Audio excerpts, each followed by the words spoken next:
It's John Prescott's proud boast that he was the man who helped to knock governmental heads together to deliver the Kyoto Agreement in 1997.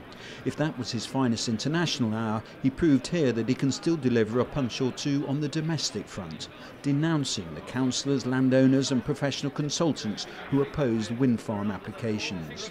Time and time again, we see ambitious and worthy wind turbine applications defeated by a vocal minority of landowners and NIMBYs. They hire professional consultants to delay, obstruct and ultimately defeat these applications. It's all very well arguing that a wind turbine might spoil the chocolate box view for a few homeowners. But did these people campaign against the mobile phone masts that allow them to call their locals up to organise the protest?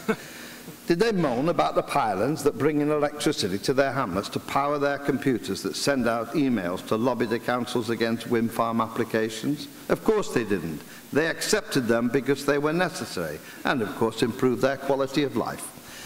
His anger then turned to the councillors on the Isle of Wight, who he said have done nothing to encourage the Vestas wind turbine blade plant to stay on the island.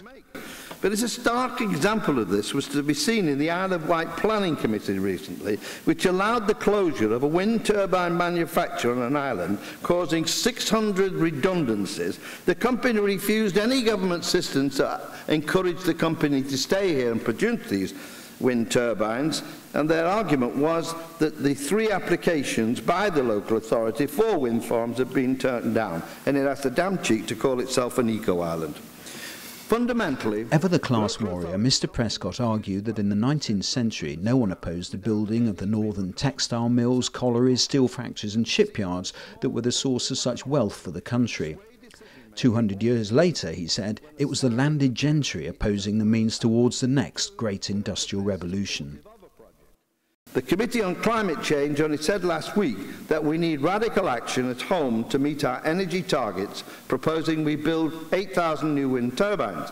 We cannot let the vocal minority stop our move to the essential carbon economy and stop us meeting our global and emission targets. We cannot let professional consultants stop us combating rising sea levels, melting ice caps and extreme weather events. And we cannot let the squires and the gentry stop us meeting our moral obligation to pass this world on in a better state to our children and our children's children. They've had it their way for far too long. So let me tell them loud and clear, it's not your backyard anymore, it's ours.